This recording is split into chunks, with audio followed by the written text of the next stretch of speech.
اعوذ باللہ من الشیطان الرجیم، بسم اللہ الرحمن الرحیم۔ وَيَوْمَ نُسَيِّرُ الْجِبَالَ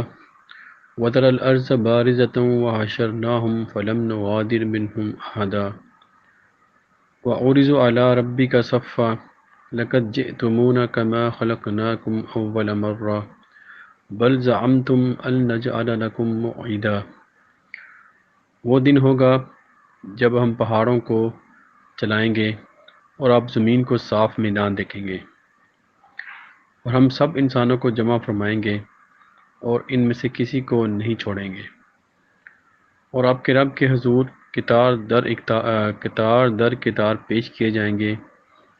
بے شک تم ہمارے پاس آئے ہو جیسا کہ ہم نے تمہیں پہلی بار پیدا کیا تھا، بلکہ تم یہ گمان کرتے تھے کہ ہم تمہارے لیے ہرگز وعدہ کا وقت مقرر ہی نہیں کریں گے۔ آج ہم نے سورۃ الکہف کی آیت نمبر 47 اور 48 تلاوت کی، اس کا ترجمہ آپ نے سنا، اور یہ جو اس سے پہلے ہم نے آیت نمبر 46 تک پڑھا تھا، جس میں اللہ تعالیٰ دنیا کی حقیقت کو بیان کر رہے ہیں کہ دنیا کی ریالٹی کیا ہے، اور اس کو اللہ تعالیٰ نے ایک مثال سے سمجھایا کہ جس طرح پانی جو آسمان سے نیچے اترتا ہے، اس سے جو سبزہ اگتا ہے، وہ سبزہ بعد میں زرد ہو جاتا ہے، اور زرد ہونے کے بعد پھر وہ چورا چورا ہو کے زمین کا حصہ بن جاتا ہے۔ اسی طرح اللہ تعالیٰ فرما رہے ہیں کہ جو دنیا کی مثال ایسی ہی ہے کہ جیسے اوپر سے پانی ہے، اسی طرح جو انسان کی جو زندگی ہے، اس سے ہم اس کو کمپیئر کر سکتے ہیں کہ انسان ہے وہ بھی مٹی سے بنا، اسی زمین کی مٹی سے، اور اس کے بعد جو اس کے اندر جو روح آئی ہے وہ اوپر سے آئی ہے، اور جب یہ بڑھاپے کو پہنچتا ہے، اس کے بعد اس کو موت آ جاتی ہے، یا کوئی اس سے پہلے بھی مر جاتے ہیں، تو روح جو ہے وہ واپس چلی جاتی ہے، اور جو انسان کا جسم ہے وہ مٹی کا حصہ بن جاتا ہے، تو اس کے بعد مٹی پھر وہ اس کے اندر مل جاتی ہے زمین کے اندر۔ تو یہ اس کی حقیقت ہے کہ یہ جو آپ کو پورا نظام نظر آ رہا ہے، یہ ایک نہ ایک دن اسی طرح ایک سسٹم کے تحت جو اللہ تعالیٰ نے بنایا ہوا ہے، اس کے تحت یہ اپنے انجام کو پہنچے گا۔ تو آگے پھر اس کو اللہ تعالیٰ جو قیامت کا نقشہ کھینچ رہے ہیں کہ جب کوئی یہ سب کچھ سسٹم ختم ہو جائے گا اور سب انسان مٹی کا حصہ بن جائیں گے، سب انسان، تو اس کے بعد اللہ تعالیٰ یہ قیامت کا نقشہ جو نا اس کے کھینچ رہے ہیں کہ جب قیامت برپا ہوگی تو اللہ تعالیٰ فرما رہے ہیں کہ جو پہاڑوں کو چلایا جائے گا۔ اس کی کیفیت کیا ہوگی، یہ ڈفرینٹ آیتیں اور بھی قرآن مجید میں اس کے بیان کی گئی ہیں کہ پہاڑ ریزہ ریزہ ہو جائیں گے جب اس کو، اور سورۃ القاریہ میں جو ہے کہ یہ ایسے اڑیں گے جیسے روئی ہوا میں جیسے بادل اڑتے ہیں، اس طرح بھی نقشہ کھینچا گیا، یعنی کہ اس کو بالکل آپ کو ایسے جیسے اللہ تعالیٰ فرما رہے ہیں کہ ایسے آپ کو یہ واضح نظر آئیں گے جیسے چل رہے ہیں۔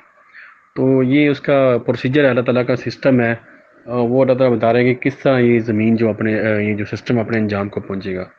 تو یہ پہاڑ چلیں گے، اور اس کے بعد پھر یہ دوسری جگہ فرمایا کہ زمین کو کوٹ کوٹ کر برابر کر دیا جائے گا۔ تو یہ جتنی بھی اونچائی آپ کو نظر آ رہی ہے جو پہاڑوں کی شکل میں، تو سب کو اللہ تعالیٰ فرما رہے ہیں کہ کوٹ کوٹ کے اس کو بالکل برابر کر دیا جائے گا، یعنی ہر چیز جو ہے، پوری زمین جو ہے یہ ایک چٹیل میدان بن جائے گی۔ آپ دیکھیں کتنی بڑی زمین ہے، کتنے اس میں کنٹریز ہیں، اور کتنا ایریا اس کا جو سمندروں کا ہے، یہ سب کچھ آپ کو جو ہے نا ایک چٹیل میدان نظر آئے گا، اور یہاں پہ پھر جو کہہ لیں کہ حشر قائم ہوگا، اور انسانوں کا جو حساب کتاب وہ شروع ہوگا ادھر۔ تو یہ قیامت کا نقشہ جو ہے نا یہاں پہ کھینچا گیا ہے کہ کس طرح اللہ تعالیٰ فرمانے کے پہاڑوں کو چلایا جائے گا۔ یہ اللہ تعالیٰ کے پروسیجر اللہ تعالیٰ بتا رہے ہیں کہ کس طرح یہ نظام اپنے انجام کو پہنچے گا۔ تو آپ دیکھیں کہ اللہ تعالیٰ نے کوئی بھی چیز جو ہے اس کا یہ نہیں کہ اس میں کوئی نظام نہیں، کوئی سسٹم نہیں ہے۔ آپ کو یہ جو قیامت آئے گی اس کا بھی ایک پروسیجر ہے، ایک سسٹم ہے،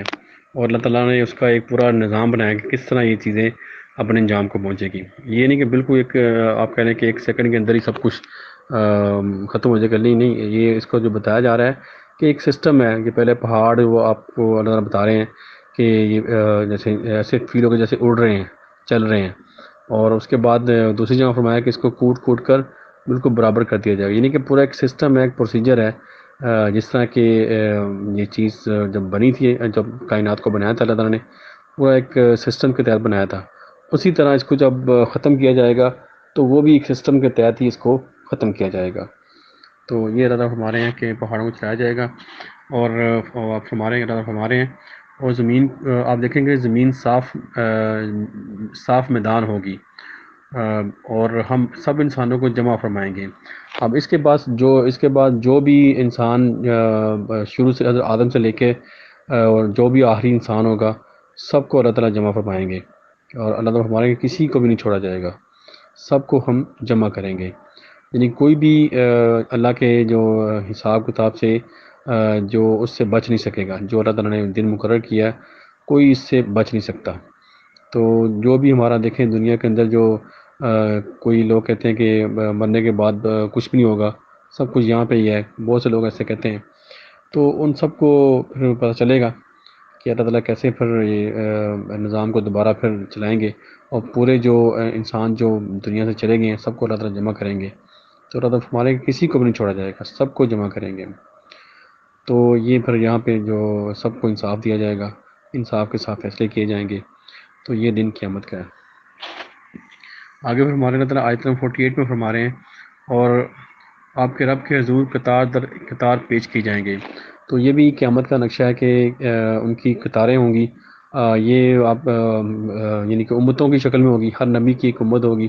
اور اس کے پیچھے وہ ہوں گے، اور قطار کا یعنی کہ ہر نبی کی اپنی اپنی امت کے ساتھ کہہ لیں گے، ان کو امت وائز جمع کیا جائے گا، یا گروہ در گروہ آپ کہہ سکتے ہیں، جیسے بھی اس کی کیفیت ہوگی، پر یہ یہاں پہ اللہ تعالیٰ فرما رہے ہیں کہ وہ قطار در قطار وہ ایک جمع ہوگی، یہ نہیں کہ ایسے کوئی یعنی کہ بے ترتیبی ہوگی، بالکل بہت آرگنائز طریقے سے ان کو جمع کیا جائے گا، بہت آرگنائز اللہ تعالیٰ بتا رہے ہیں کہ قطار در قطار کے بالکل ایک زبردست طریقے سے ان کی جو یعنی کہ جو کاؤنٹنگ ہوگی، اور قطاروں میں ان کو بٹھایا جائے گا۔ وہ کتنی لمبی قطاریں ہوں گی یہ اللہ تعالیٰ بہتر جانتے ہیں، لیکن یہ کہ پورا ایک آرگنائز سسٹم ہوگا، افراتفری ایسی نہیں ہوگی کہ لوگوں کو پتہ نہیں ہوگا کہ وہ کہاں بیٹھنا ہے یا کہاں پہ کھڑا ہونا ہے۔ وہاں پہ اللہ تعالیٰ کا جو نظام ہے، اللہ تعالیٰ کے جو فرشتے ہیں، وہ سب کو ایک لائن میں جمع کر دیں گے یعنی کہ کوئی چیز بے ترتیبی نہیں ہوگی، بالکل ان کو ایک جگہ جمع کر دیا جائے گا ایک آرگنائز طریقے سے۔ تو اس کے بعد آپ ہمارے ہیں کہ بے شک تم ہمارے پاس آئے ہو جیسا کہ ہم نے تمہیں پہلی بار پیدا کیا تھا۔ تو جس طرح اللہ تعالیٰ نے زمین کو سٹارٹ کیا، جس طرح انسانوں کو پیدا کیا اور اس کے بعد یہ نظام کو ختم کیا، تو اس کے بعد پھر دوبارہ اللہ تعالیٰ ان کو زندہ کرے گا۔ تو جیسے کافر کہتے تھے کہ جب ہم مٹی ہو جائیں گے تو ہم یہ کیسے پاسبل ہے کہ ہم دوبارہ زندہ کیے جائیں؟ تو یہ اللہ تعالیٰ نے پیچھے جو اگزامپل دی ہے کہ جو زمین مردہ ہوتی ہے، پھر اس کے اوپر سے پانی اس کو ڈالتے ہیں تو وہ زندہ ہو جاتی ہے۔ تو اسی طرح جو انسان جو ہے وہ